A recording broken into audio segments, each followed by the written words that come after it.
Yup.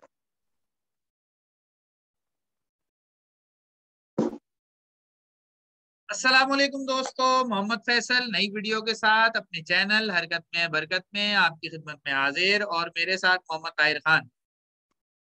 हाँ जी, अस्सलाम वालेकुम। हाईलाइट सप्लाई मेरे चैनल का नाम है। जश्न का दिन है।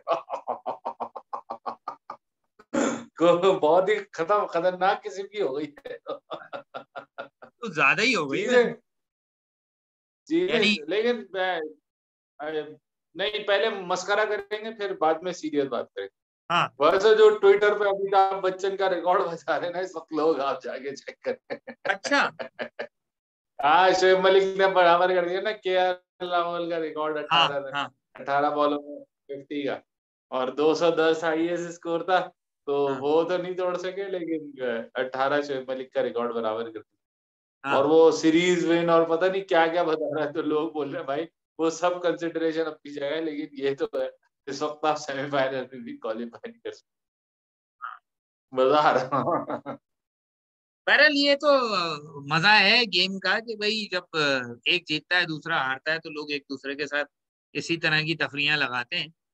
और बहरहाल ये होना हाँ चाहिए, ये एक आप कह लें कि पॉजिटिव वो है। लेकिन फिर वही बात जो हमने शुरू में कही थी कि जो भी होना चाहिए इखलाक के दायरे में होना चाहिए। हाँ। अच्छा, सेमीफाइनलिस्ट को तो बाद में देखेंगे। हाँ। वो तो थोड़ा आगे प्रोग्राम में आगे देखेंगे, लेकिन ये जो पाकिस्तान थॉरली प्रोफेशनल अप्रोच से खेल रहा है, इसका मैं क्या करूं? ये क्या मैं वैसे तो आंखों में सुइयां डाल दूं? क्या करूं भाई, समझ में नहीं ये बहुत ही खुशाइन बात है, लेकिन बहरहाल शायद उनके जहन में कुछ और हो। लेकिन हमें जो लग रहा था कि शायद ये अपनी बेंच स्ट्रेंथ ट्राई करेंगे आखिरी दो मैचेस में, लेकिन उन्होंने नहीं की। उन्होंने शायद इसी पे फोकस किया कि भाई जो प्लेयर खेल रहे हैं उनको बाहर बिठाएं, कहीं ये लोग रिदम से बाहर ना हो जाए। तो इसलिए उन्होंने उन्हीं 11 के ऊपर बैंक किया। लेकिन अभी भी इस टीम के अंदर मुझे जो है ना वो कुछ वीक लिंक्स लग रहे हैं। मिसाल के तौर पर जितने भी मैचेस हुए हैं किसी भी मैच में रिजवान ने ओपन की है, ब्रिस्क स्टार्ट किसी भी मैच में नहीं हुआ।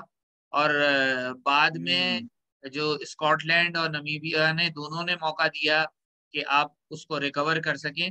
लेकिन ये बात पता नहीं क्यों वो कहते हैं ना चुभ रही है कि ऑस्ट्रेलिया और अगर ये फाइनल में पहुंचे तो इंग्लैंड वो ये चांस नहीं देंगे कि आप पहले 9 ओवर में 40-45 रन बनाएं और उसके बाद 20 ओवर में 180 रन लगा दें। वो आपको चांस नहीं देंगे। वो आपको ये तो है। प्रेशराइज भी करेंगे, आप प्रेशर में आके गलत विकेटें भी और बॉलिंग भी अच्छी करते हैं तो अनप्लेबल गेंदें भी कराएंगे कि आपकी एक दो विकेटें अनप्लेबल गेंदों पे निकल सकती हैं। उसके बाद जब आपको रन नहीं मिलेंगे तो आप गलत शॉट मारेंगे, कैच निकलेगा वो कैच छोड़ेंगे नहीं। तो ये सारे वो चीजें हैं जो अभी भी आप कह लें एड्रेस करने वाली हैं। फखर जमान की फॉर्म समझ नहीं आ रही, फखर जमान क्या किस रोल के तहत खेल रहा है। क्या वो है कि दो गेंदें जो ऑफ स्टंप के बाहर थी जिनको वो कहते हैं ना लॉन्ग हॉप्स थी, उनको कट मार के बाउंड्री ली जा सकती थी, वो फील्डर के हाथ में खेल दी। तीसरी बॉल को उठा के मारा, कैच दे दिया, समझ से बाहर। और जो दो बाबे हैं हमारे, बहरहाल 40-40 साल बाबे, उन्होंने आज जो है वो अच्छी बैटिंग कर रहे थे वो। लेकिन फिर वही बात आ जाती है, मैं ये नहीं कह रहा कि इन्होंने अच्छी बैटिंग की है तो आगे कर नहीं सकते। प्रॉब्लम ये होती है कि ये बड़े मैच में नहीं करते। अल्लाह करे कि हाँ। सेमीफाइनल में ये ना हो, क्योंकि हमारे पास ऑप्शन और कोई नहीं है। यानी जो हमने 11 प्लेयर खिलाए हैं यही जाहिर सी बात है सेमीफाइनल भी खेलेंगे, तो हमारे पास ऐसा ऑप्शन नहीं है कि अगर इनमें से कोई फाइनल में या इनमें से कोई दो तीन फाइनल में रन नहीं कर सके तो हमारे लिए बहुत प्रॉब्लम हो जाएगी। बॉलिंग तो बहरहाल ओके है, बिल्कुल। बॉलिंग तो हमारी जो है वो परफॉर्म कर ही रही है। अगर वो फॉर एग्जाम्पल 10 आउट नहीं भी कर पा रहे तो रन नहीं बनाने दे रहे, 20 ओवर में 115-120 तक की बात जा रही है। लेकिन बैटिंग बहरहाल स्टिल वरी है, क्योंकि आगे जो दोनों मैचेस हैं वो बहुत टफ मैचेस हैं। और ऑस्ट्रेलिया के हवाले से फिर वही बात आ जाती है, ऑस्ट्रेलिया एक ऐसी टीम है कि वो लीग मैचेस में या ग्रुप मैचेस में कुछ भी करे, एक दफा नॉकआउट में पहुंच जाती है तो टोटली डिफरेंट टीम होती है। अब आपकी बारी। हम्म। जहां से स्टार्ट कर रहा है ना आपने, मैं वहां से स्टार्ट करूं। रिजवान और बाबर जो है ना, रिजवान तो कम से कम स्टार जो है ना वो प्लान करके आया होगा कि इन स्विंगिंग यॉर्कर कराना है, क्योंकि रिजवान आपने देखा पूरी बॉडी क्रॉस लेके लेग स्टंप की तरफ शॉट मारने की कोशिश करता है। तो स्टार्ट में तो मतलब मैं अभी बता दूं तो वो टारगेट करके आएगा कि पहले ओवर में मुझे रिजवान को आउट करना है, दैट्स इट। और अगर पहले ओवर में वो आउट हो गया, और जिस तरह फखर जमान की टाइमिंग चल रही है, मतलब एक मैच में उसने अच्छा परफॉर्म किया, लेकिन मुझे पता नहीं क्यों उसके वो जो शुरू की इनिंग में जो पैर उसके जमे रहते हैं ना, मुझे वो उससे थोड़ी सी मतलब बंदे को कम से कम मनूवर करना चाहिए बॉल को, कि भाई अच्छी बॉल है तो सिंगल ले लिया, बहुत हाँ ज्यादा तेज बॉल है तो कहीं ना कहीं रिस्ट का इस्तेमाल करके फाइन लेग की तरफ कहीं पे फेंक दिया, हल्का सा टच करके रन भाग लिया, क्योंकि वो हर वक्त बैक फुट पे होता है तो वो रन भी फौरन से आपको पता है भाग के बना नहीं सकता। हाँ बाबर आजम शायद एडजस्ट कर जाए क्योंकि वो एक नेक्स्ट नेक्स्ट लेवल का प्लेयर है। हाँ हफीज अगर नई बॉल के सामने आएगा तो हफीज को भी मुश्किल होगी, इवन शोएब मलिक को भी, क्योंकि वो लोग अपने पेसर से इनको ट्रीट करेंगे, ना कि वो स्पिनर्स को लेके आएंगे सामने। स्पिनर्स वो उनके सामने लाएंगे जैसे फखर जमान है, उसको स्पिनर से गेंद कराएंगे, आसिफ अली को स्पिनर से गेंद कराएंगे, और शोएब मलिक और हफीज को वो स्पिनर से गेंद नहीं करवाएंगे। मुझे पता है ना, वो अपनी पूरी प्लानिंग करके आएंगे कि किससे बॉलिंग करवानी है। मार्श और स्टोइनिस और स्टार्क, हेजलवुड, कमिंस, ये सब जो है ना, ये 5 बॉलर तकरीबन, वो स्टोइनिस बोल रहा हूँ, क्या नाम है स्पिनर आपका, वो सिर्फ जैम्पा ही खिलाएंगे। मुझे लग रहा है वो एक फास्ट बॉलर खिलाएंगे, सिर्फ वो एक स्पिनर खिलाएंगे, बाकी 4 फास्ट बॉलर, जैम्पा खिलाएंगे और क्योंकि वो मैक्सवेल होगा ऐसे दूसरा स्पिनर। मैक्सवेल से, हाँ मैक्सवेल से शुरू के ओवर करा सकते हैं, जब वो आएगा ना फखर जमान, वो करा सकते हैं। फखर जमान बिल्कुल मुझे कभी भी उसकी, हाँ वनडे में चल सकता है, लेकिन T20 में शायद तीसरे नंबर पे शायद उसकी जगह नहीं है। बहरहाल वो एक बड़ी अलग डिबेट है जो हम पहले भी कर चुके हैं कि बाबर और इनको रिजवान को ओपन करना चाहिए नहीं करना चाहिए, किसको 3 पे आना चाहिए, शर्जील था, ये वो सब हो चुका। खैर मैं तो नीचे की तरफ जा रहा हूँ कि पाकिस्तान को आज फिर अगेन कोई, चले मैं समझता हूँ कि मैच जीता हुआ था आपने, 5वां मैच भी आपने जीतना था, लेकिन कहीं ना कहीं मुझे लगता है हसन अली को रेस्ट की जरूरत है, उसके दिमाग को जो है थोड़ा ठंडा होने की जरूरत है। शायद ये विकेटें ऐसी नहीं है कि हसन अली को सूट करे, क्योंकि विकेट से ना, आप जिस लेंथ पे वो गेंद करता है वो हिटेबल लेंथ है। आपने देखा है जिस ओवर में उस पे एक ही ओवर में शुरू में ही 12-13 रन पड़ गए, वो इसीलिए पड़ गए थे कि वो बड़ी प्रिडिक्टेबल लेंथ हो जाती है। शाहीन अफरीदी अपने हाइट से, हारिस रऊफ अपनी पेस से, और स्पिनर्स अपनी जो एक वैरायटी है उससे सब कुछ कर सकते, लेकिन हसन अली मुझे लगता है कहीं ना कहीं जो है ना वो इजी इजी टारगेट है। पाकिस्तान को ना चांस देना चाहिए था, वसीम जूनियर को कहीं ना कहीं खिलाना चाहिए था, ताकि पता चल जाता भाई, उसको भी बैठने से सुकून मिलता, थोड़ा टीम से हटता तो शायद हो सकता है उसका माइंड थोड़ा सा रिलैक्स हो जाता। खैर वो तो अब टीम मैनेजमेंट की वो है, लेकिन परफॉर्मेंस बहुत अच्छी थी आज की। लेकिन अगेन आपका पॉइंट के दोबारा अच्छी टीम इतने आराम से मैच में वापस आने का चांस नहीं देगी। अगर हम पाकिस्तान इंग्लैंड या इवन अगर ऑस्ट्रेलिया के खिलाफ भी 9 ओवर में 30-35-40 रन बनाता है, तो मैक्सिमम 135 रन बना पाएंगे अगर ये 20 ओवर पूरे खेल पाए। हाँ खैर खेल तो लेंगे क्योंकि बाबर और रिजवान काफी लंबी बैटिंग करते हैं, मतलब लंबी बैटिंग इन द सेंस के रुक के खेलते हैं, तो 20 ओवर तो खेल लेंगे। लेकिन खतरा मूविंग वही है ऑन ना टू कि, ओवर, खतरा वही है ना कि आपने 3 ओवर खेले, 12 रन थे, और उसके बाद चौथे ओवर में 2 यॉर्कर पड़ी और दोनों आउट हो गए। हाँ तो फिर जो नए आने वाले बैट्समैन है, मैं वही मैंने शुरू में अपनी बात के स्टार्ट में कहा था कि हफीज को नई बॉल नहीं खेलनी चाहिए। बाबर आजम, और क्योंकि हर मैच में आप ज्यादा बॉलें खेल रहे हो, तो इस मैच में भी आप वेदर द स्टॉर्म वाली बात करोगे, स्टॉर्म को जो है ना वो अपने अंदर थोड़ा सा, स्टार के शुरू के 2 ओवर, हेजलवुड के 1-2 ओवर कम से कम, कमिंस का 1 ओवर कम से कम, आप उसको किसी तरह यूटिलाइज करो। मैच 7वें 8वें ओवर में हुआ और पाकिस्तान की एक विकेट गिरी हुई हुई ना, और 7वें ओवर में कम से कम भी 50 रन हुए तो पाकिस्तान के लिए चांसेस ज्यादा होंगे। खैर ये तो सेमीफाइनल का प्रीव्यू।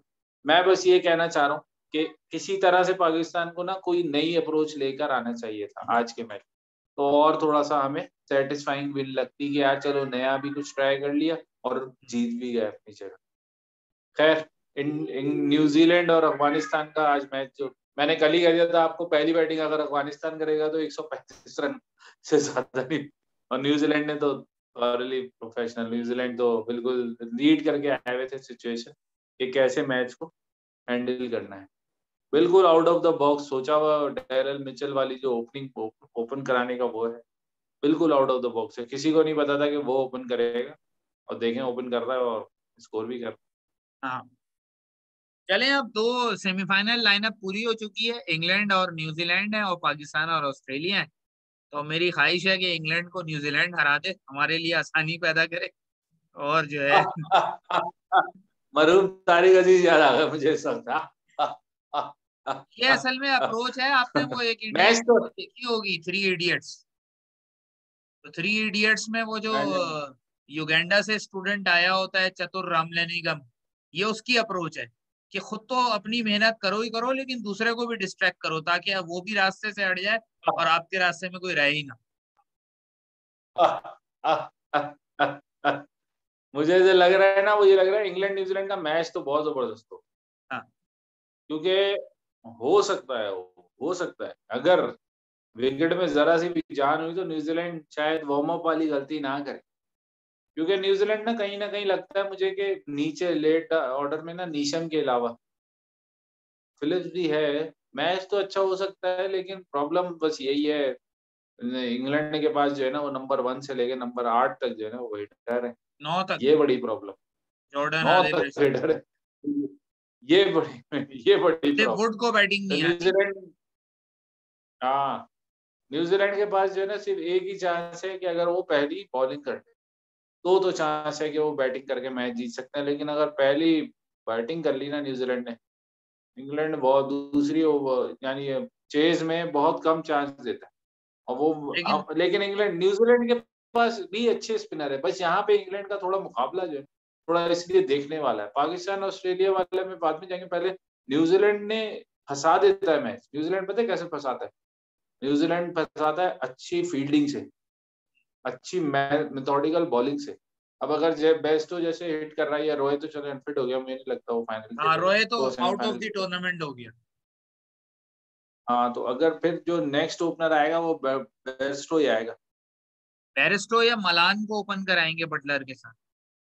मेरे ख्याल से बेस्टो को करा देंगे, मलान 3 पे ही आएगा, फिर मॉर्गन और लिविंगस्टोन और मोइन अली, हाँ मोइन और अली ऊपर रिप्लेस है। कौन करेगा रॉय को? Sam Billings.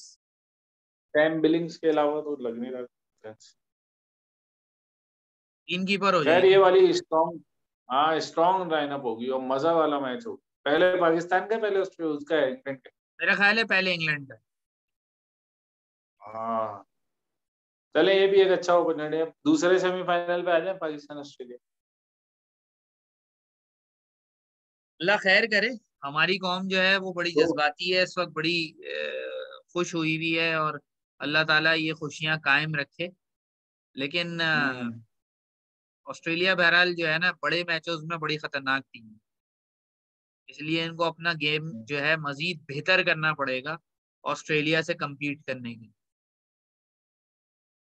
हम्म। लेकिन पाकिस्तान के पास सबसे अच्छा चांस पता है क्या है बीट करने का ऑस्ट्रेलिया को? एक सेमीफाइनल में, यही है, इसके बाद नहीं आएगा दोबारा। हम्म। अब पाकिस्तान क्योंकि का इस वक्त जितनी भी रिदम टीमें, अच्छा चल रहा है। पाकिस्तान अगर फॉर जितनी भी एग्जांपल प्लान के साथ हम्म, बॉलिंग करे, पहली बॉलिंग मिले, प्लान के साथ बॉलिंग करे और उनको रिस्ट्रिक्ट करे 140 150 के अंदर, तो चेस करके जीता जा सकता है।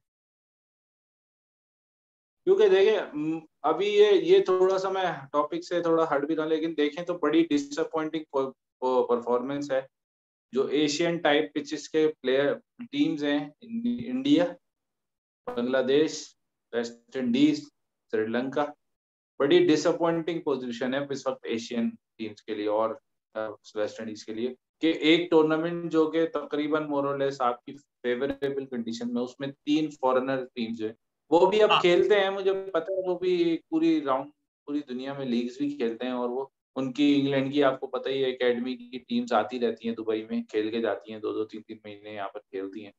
तो प्लेयर्स तो उनके हो रहे होते हैं ग्रुप, लेकिन फिर भी बांग्लादेश, मेरे ख्याल से बांग्लादेश की मैंने इतना घटिया कभी खेलते हुए नहीं देखा, साफ लफ्जों में। वो तो आपने कह श्रीलंका दिया है ना, वर्स्ट क्रिकेटिंग नेशन है। वर्स्ट क्रिकेटिंग नेशन, बिल्कुल श्रीलंका के पास है चांस अगर वो थोड़ा सा सियासत वगैरह इन चीजों से हटे। और वेस्ट इंडीज को तो क्लियर कर लेना चाहिए अपना माइंड कि हमें जो है अब ये जो पेंशनर्स हैं इसको जो है वो बाय बाय हाँ, करना है, और आपने हमें कुछ आगे की तरफ पेंशनर्स, देखना तो मैंने इनको शुरू में ही कहा था, है। ये पेंशनर्स कुछ नहीं करेंगे। कुछ नहीं करा भाई, ये तो बहुत ही जबरदस्त किस्म की प्रेडिक्शन थी आपकी। और एक इंडिया का मुझे इसलिए ज्यादा वो नहीं लग रहा, यानी एक्सपेक्टेड था कि इंडिया सेमीफाइनल खेलेगा और अनएक्सपेक्टेड था पाकिस्तान सेमीफाइनल खेलेगा। हाँ इसको इन्वर्स कर ले, सही है। लेकिन इंडिया के पास बहुत बड़ी अपॉर्चुनिटी थी कोहली को फेयरवेल देने की, लेकिन मुझे लगता है कि कोहली शायद कप्तानी ना T20 की वैसे भी छोड़ देना ही चाहता था, ये तो वर्ल्ड कप डिले हो गया, लेकिन हो सकता है कि वो पहले ही छोड़ देना चाहता हो।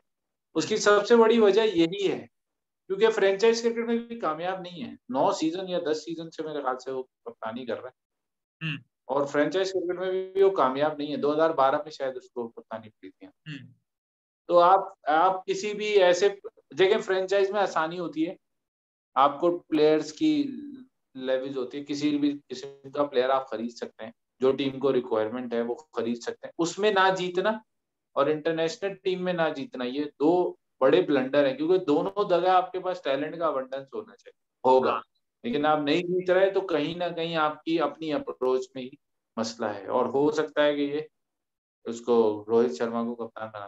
खैर वो एक अलग टॉपिक।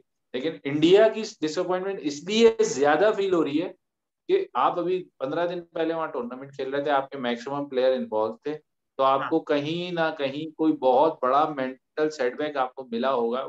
एज अ नेशन तो वो क्रिकेट बहुत प्यार करते हैं, लेकिन वो थोड़े ओवर एग्रेसिव भी हो गए हैं। लेकिन बहुत बड़ा लेसन है ये इंडियन टीम के लिए कि आप जितना कुछ कर लो, लेकिन अगर आप 11 लड़के मिलके नहीं खेल सकते या ऑन द डे परफॉर्म नहीं कर सकते, तो आपको भी राइट ऑफ टीमें कर सकती हैं, यानी आप ये नहीं कि गारंटीड आप सेमीफाइनलिस्ट थे। और इसमें मैं आपको एक बात याद दिलाऊं, बाबर आजम की शुरू की स्टेटमेंट थी टूर्नामेंट शुरू होने से पहले की, जब बाबर से पूछा गया था कि भाई आप तो वहाँ कंडीशन में गए हैं, नए हैं, और इंडियन प्लेयर्स तो वहाँ 2 महीने से खेल रहे हैं, तो उनको तो बहुत एडवांटेज होगा आपके मुकाबले में। तो बाबर ने उस वक्त स्टेटमेंट ये दी थी कि खेल तो रहे हैं लेकिन वो एज ए टीम नहीं खेले, वो 11 प्लेयर। हम्म और हम जो पिछले कई उससे महीनों से खेल रहे हैं, हम एज ए टीम खेल रहे हैं। हम्म। तो हाँ, बड़ी स्टेटमेंट थी, बड़ी बाबर की जो मेथोडिकल किस्म जहानत की। है वो यहाँ नजर आई। यस, चलें वो फॉर द बेस्ट, इंशाल्लाह देखते हैं वो क्या होता है सेमीफाइनल में। कल का मैच डिस्कस करने थोड़े टाइम जाया करने की क्या जरूरत।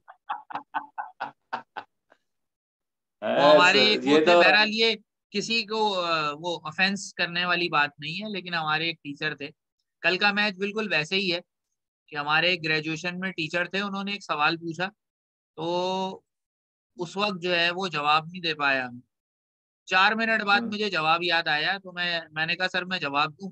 कहने लेनी कि बेटे जो मुक्का वक्त के बाद याद आए ना वो अपने मुंह पे मार लेना चाहिए। अब ये इंडिया और बिल्कुल सही बात। नमीबिया वाला मैच वैसे ही है कि जी वक्त गुजर गया है। अब आप हाँ उनको जी, हाँ अगर जी। 20 ओवर में 400 रन भी मार दें तो कुछ नहीं होने वाला।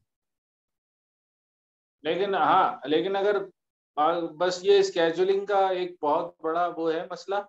लेकिन आईसीसी को इस पे ना कहीं काम करना पड़ेगा। ये इस तरह की स्केजुलिंग ना कि मल्टी डेज में एक ही ग्रुप के मैच हो रहे, अगर 6 टीमें हैं तो एक दिन में 2 मैच करा के, या एक दिन में 3 मैच नहीं हो सकते थे, तो तीन यार तीन मैं 4 4 घंटे के मैच। असल में आईसीसी को आप इस हवाले से जो है वो मोरद इल्जाम नहीं ठहरा सकते, क्योंकि आईसीसी को बेसिकली आपको पता ही है कि बहुत सारे आईसीसी के अंदर जो ओहदेदार हैं, जो डिसीजन मेकर हैं, उनका ताल्लुक भी उसी मुल्क से है जो इस शेड्यूल का शिकार हुआ। शिकार उनका कुछ और था, लेकिन जिसको वो शिकार करना शिकार हो चाहते थे वो लला लला करता हुआ निकल गया, और आराम से वो बैठा है 4 दिन से गया। पूल पार्टियां कर रहा है, एंजॉय कर रहा है। और जो शिकारी था वो खुद शिकार हो। तो ये ये तो बहरहाल है। इस शेड्यूल का जो है ना मजा आया है, क्योंकि 2019 के वर्ल्ड कप में भी ऐसा ही शेड्यूल आईसीसी ने बनाया था। हम्म, उस टाइम जो था वो शिकारी कामयाब हो गया था शिकार करने में। इस दफा जो हम्म, शिकार था वो निकल गया, इस दफा शिकारी खुद ट्रैप हो हम्म। गया। हाँ, इस दफा उस दफा में West Indies, England, India, Pakistan के 3 लगातार मैच इस तरह से थे।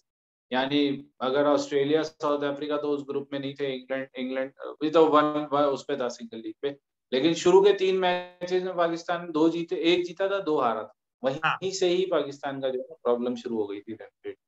और ये बांग्लादेश अफगानिस्तान के मैच आखिर में थे, लास्ट में 2 मैच, यानी आप जीतो भी तो कोई फायदा नहीं। तो ये तो असल में खैर, ट्रेंड चल रहा है, ये तो असल में ट्रेंड चल रहा है कि पिछले कई आईसीसी टूर्नामेंट से जो है पाकिस्तान के साथ ये काम होता रहा है। अब ये बात निकली है तो हम जरा इसको और भी वो कर दें, क्योंकि हो सकता है कुछ सुनने वाले बोलेंगे यार ऐसी हम लोग कोई सुर्री छोड़ रहे हैं। 2007 की जो चैंपियंस ट्रॉफी इंडिया में थी, 2006 या 7 की चैंपियंस ट्रॉफी, जिसमें इंजमाम उल हक कैप्टन थे और फिर वो उन पे बैन लग गया था तो यूनुस खान को कैप्टन बना दिया गया था। वहां आपको याद होगा पाकिस्तान को सारे मैच ग्रीन टॉप पे दे दिए थे और कोई टीम ग्रीन टॉप पे नहीं खेली थी। पाकिस्तान को सारे मैच ग्रीन टॉप पे दे दिए, जो न्यूजीलैंड और साउथ अफ्रीका से दोनों मैच थे। तो बाकी टीमें जो है वो प्रॉपर विकेट्स पे खेल रही थी और पाकिस्तान को ग्रीन टॉप पे खिलाया था। तो ये काम आईसीसी करता रहा है, काफी अरसे से कर रहा है। इस दफा बहरहाल हमारी टीम ज्यादा इंटेलिजेंट मेथोडिकल वे में खेली है कि वो शिकार होने से बच गई, वरना इस दफा भी ट्रैप पूरा तैयार था। हाँ, अरे एक बहुत ट्रेजिक न्यूज भी है, वो जो इंडिया और न्यूजीलैंड और अफगानिस्तान का पिच क्यूरेटर था, वो बेचारा उसकी डेथ हो गई। पता नहीं क्या हाँ, हुआ उसको, क्या सुसाइड कर लिया। पता नहीं कुछ थ्रेट्स का मामला होगा, क्या होगा, अल्लाह अल्लाह जानता है वो तो, ये क्या हुआ होगा क्या नहीं हुआ। असल में जज्बाती कौम है बहरहाल, बहुत सारे लोग होते हैं और जिस तरह आपको पता है शरपसंद अनासिर भी होते हैं, हमारे मुल्क में भी होते हैं। लेकिन मैं तो हमेशा एक बड़ी सिंपल सी बात करता हूँ, बगैर किसी ऑफेंस के, बगैर किसी को टारगेट किए हुए, मैं तो सीधी बात करता हूँ कि भाई हमारी और इंडिया की आबादी में तकरीबन 7 गुना का फर्क है। 7 गुना नहीं हाँ तो जी, हाँ 6 जी, गुना का फर्क है। तो अगर हमारे यहाँ जो बिल्कुल सही। है वो एक बंदा अच्छा होगा तो इंडिया में 6 अच्छे होने चाहिए, हमारे यहाँ एक बुरा है तो इंडिया में 6 बुरे होने चाहिए। ठीक है ना? हमारे यहाँ बिल्कुल एक ऐसे, ईमानदार है तो इंडिया बिल्कुल में ऐसे, 6 ईमानदार होने चाहिए। हमारे यहाँ एक करप्ट है तो बिल्कुल इंडिया ऐसे, में 6 करप्ट होने चाहिए। ठीक है ना? बिल्कुल तो ऐसे। हर चीज उनके यहाँ हमसे अच्छी चीजें भी ज्यादा है और बुरी चीजें भी ज्यादा है। तो वहां हम्म पर सिचुएशन ये होती है कि जी मैच हार जाते हैं तो थ्रेट देना शुरू कर देते हैं। कोहली के जो है वो फैमिली को थ्रेट करना शुरू कर दिया, शामी के ऊपर इल्जाम लगा दिया, इस तरह की बातें शुरू कर दी। तो ये सारे काम जो है वो अमूमन वहाँ होते रहते हैं और ये बहरहाल फिर हाईलाइट भी हो जाते हैं। लेकिन बहुत ज्यादातर बैड, जो बैड अ, पॉइंट। समझ रखने वाले लोग हैं, जो ब्रॉड माइंडेड लोग हैं, चाहे उनका किसी भी हम्म कम्युनिटी से ताल्लुक हो, वो आमतौर पर ऐसी चीजों को जो है वो सपोर्ट नहीं करते। हम्म खैर देखते हैं, अल्लाह ताला खैर रखे, उसके लिए भला करे बेचारा, पता नहीं किस उसमें चला गया हो। देखते हैं। अब नेक्स्ट नेक्स्ट फेज में इंशाल्लाह सेमीफाइनल बुध और जुमेरात को है मेरे ख्याल सब इंशाल्लाह से। इंशाल्लाह सेमीफाइनल्स जरूर की जो है वो है। इंशाल्लाह हम प्रीव्यू करेंगे। उसके बाद फिर जब सेमीफाइनल हो जाएंगे तो आपसे डिस्कस करेंगे। तब तक के लिए इजाजत दीजिए, बिल्कुल। अल्लाह हाफिज।